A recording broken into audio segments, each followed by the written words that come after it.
I still remember the night she left me. We were sitting on a broken bench outside my small, one-room apartment. The electricity had gone out again, and the only light came from the moon above us.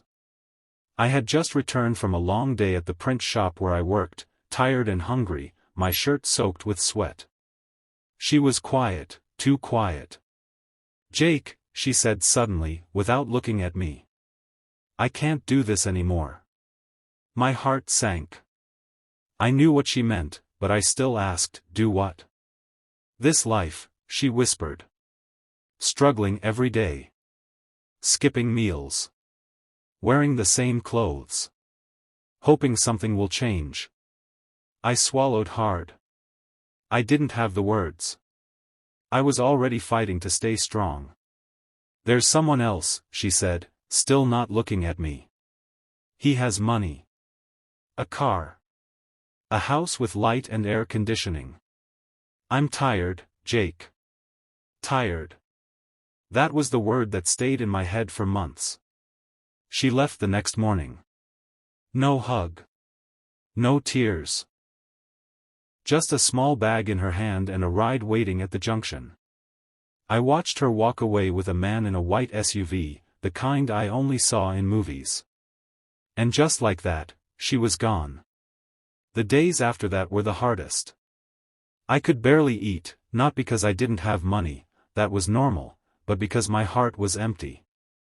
But something inside me changed that week. I told myself, if life has taken everything from me, then I will rebuild it piece by piece. I started working harder at the printing shop. I saved every little coin I could. I watched business videos on my neighbor's old phone at night. I read books I borrowed from a dusty library no one visited. I asked questions. I made mistakes. But I kept going. 3 years passed. And something amazing happened. I made it. Not suddenly, not overnight, but little by little, I grew. I opened my own print shop. Then another. Then a design studio.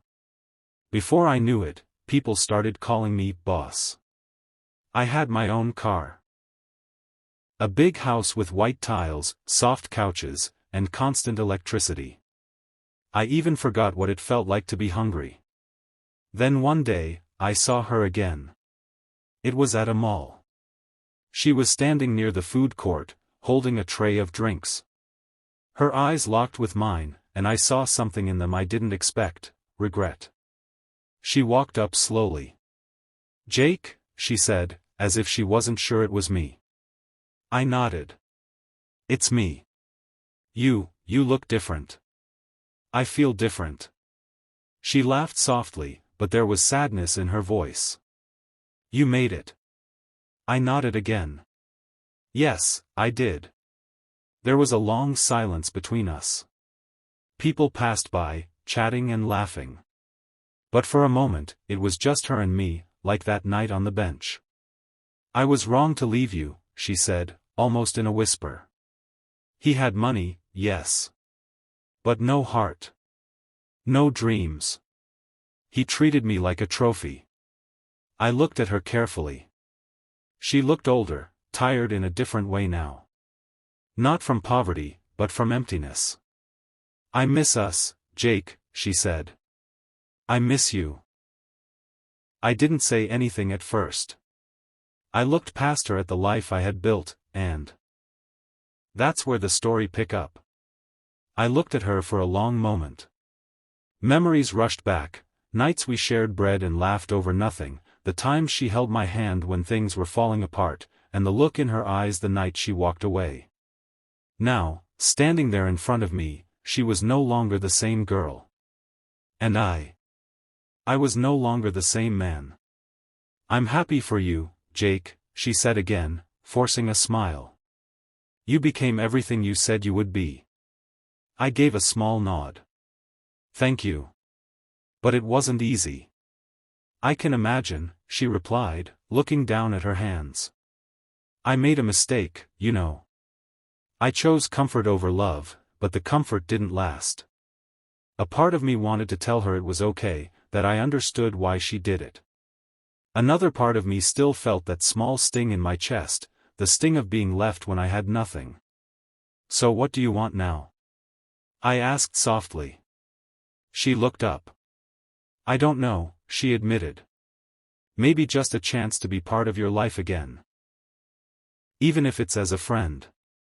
I just miss you. I miss what we had." I was quiet. There was so much I wanted to say. So many things I wanted to ask. "Did he hurt you?" I finally asked. Her eyes watered. She nodded slowly. "Not with his hands, but with his words. I was just something to show off. He never really saw me. Not like you did." I took a deep breath and leaned against the nearby railing. People still moved around us, living their lives. But we were frozen in a moment, past and present colliding in the middle of a shopping mall. "I waited for you," I said. "Not like I stayed in one place, but in my heart, I waited. I wanted you to come back. For a long time." Her lips parted, but no words came. "But the version of me you left behind is gone," I continued. "I've grown. I've healed. I've become a man who knows what he wants. And I don't know if I can go back to something that broke me." She nodded slowly, wiping a tear from her cheek. "I understand." I didn't walk away. I didn't tell her to leave. Instead, I stood there, thinking. Thinking about whether love can truly return after betrayal. Whether the heart, once cracked, can ever beat the same way again. And as she stood there, silent and hopeful, I found myself asking a question I never thought I'd ask again. Can two people who were once broken together find a way to be whole again? And that question still hangs in the air, waiting to be answered. She stood there, waiting. Not pushing. Not begging. Just hoping. And something about that made it harder. I could see the guilt in her eyes. Not fake, not for show, real. The kind of guilt that stays with a person, that eats at them slowly. "I don't expect you to forgive me, Jake," she said, her voice barely above a whisper. "I just wanted you to know I never stopped thinking about you. Even when I was with him, I thought about you. About us." I crossed my arms, trying to stay strong. "Then why did you leave? Why not stay and fight with me? You gave up on me when I needed you most." "I was scared," she said, eyes lowering again. "I saw people grow old in poverty. I didn't want that life. But I didn't understand back then, love is supposed to be stronger than fear." I looked at her face, still familiar, yet changed. Life had touched her too, just in a different way. Maybe she had found out the hard way that money can't buy peace, or affection, or true connection. "I won't lie to you," I said. "What you did hurt me deeply. I had nothing, no food, no comfort, but I had you. And when you left, it felt like I lost my last reason to keep going. But maybe that was the push I needed." She looked surprised. "The push?" I nodded. "Your leaving forced me to find myself. To stop waiting for help. I built my life from the ground up. And now, I know I can stand on my own, with or without anyone. I'm proud of you," she said softly. "You're strong now. Stronger than I ever imagined." There was silence again, the kind that isn't awkward, but deep. A silence full of emotions neither of us could name. I reached into my pocket, pulled out my car key, and looked at it for a second before putting it back. "You know," I said, "back when I had nothing, I used to imagine this moment. You coming back, telling me you were wrong, and me showing you the man I became." She smiled faintly. "And now it's real." "Yeah," I said. "But reality feels different." "What do you mean?" she asked. "I mean, I'm not the same guy you left. I still have the same heart, but now it's covered in scars. Scars that remind me not to trust too easily. She nodded. I understand. I don't expect you to trust me today. I just want the chance to earn it back. Even if it takes time. I looked into her eyes. That's when I saw it, not just guilt, but hunger. Not for money. Not for comfort. But for healing. For connection. For redemption.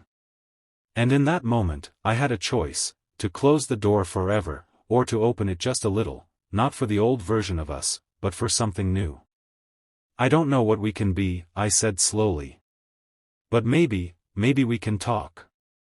Just talk. Her eyes lit up, not with joy, but with relief. A quiet kind of hope.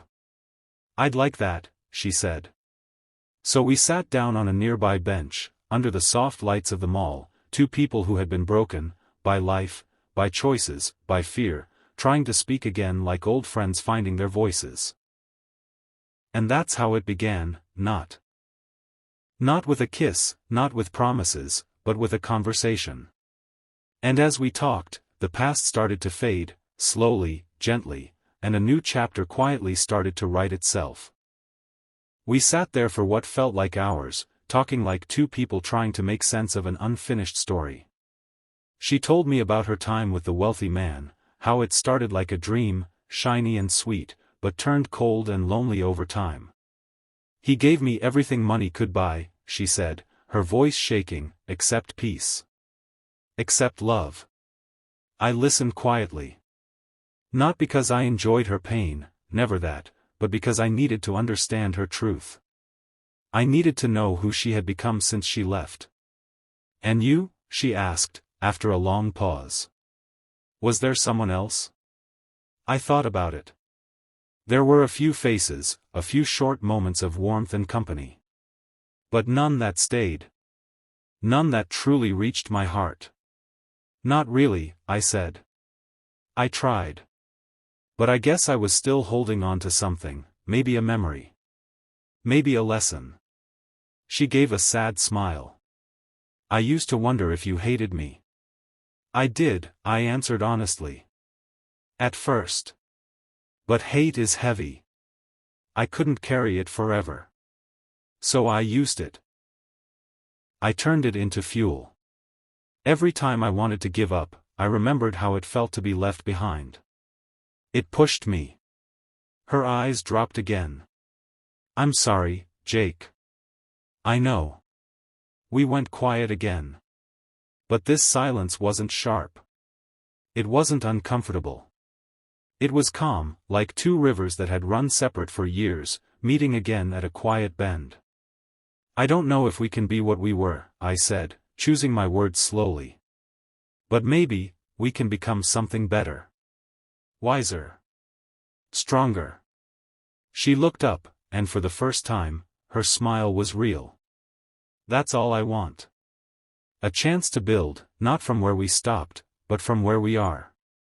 I nodded. But I move slow now. I don't rush into things. If we do this, it has to be step by step. No lies. No games. No games, she repeated. Just truth.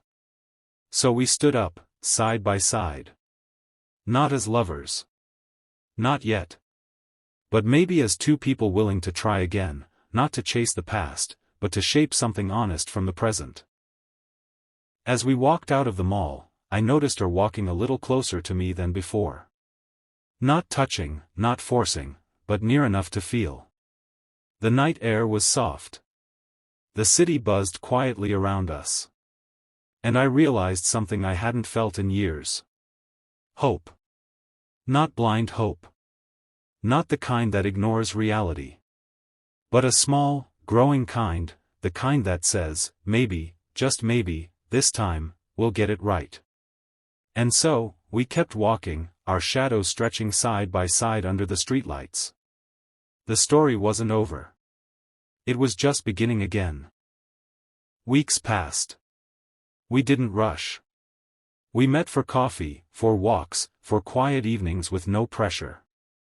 We talked about everything, our fears, our dreams, the mistakes we made, and the pain we carried. Sometimes we laughed. Sometimes we just sat in silence, letting the past breathe between us. She started helping with my business, not because I needed the help, but because she wanted to understand the world I had built. And I let her in, bit by bit. I didn't give her everything all at once, not my trust, not my heart, but I gave her a chance. And she didn't waste it. She never asked for money. Never acted like I owed her something. She just showed up, every time, with honesty in her eyes and patience in her voice. One evening, we stood on the balcony of my home, watching the sunset. The sky was painted in gold and soft orange. The city below was quiet for once. "I never thought we'd be here again," she said, her voice almost lost in the wind. "Neither did I," I replied. She turned to me. "So, what now?" I looked at her for a long time. Not the girl who left me, but the woman who came back. Who faced her past. Who stayed when she had every reason to walk again. And I realized something. I had forgiven her. Not because I forgot. Not because I was weak. But because I had grown strong enough to let go of what broke me, and wise enough to embrace what chose to stay. I reached for her hand. "We move forward," I said. "Together." She smiled, real, full, and warm, and this time, she didn't let go. So that's how it ended. Not with revenge. Not with regret. But with growth.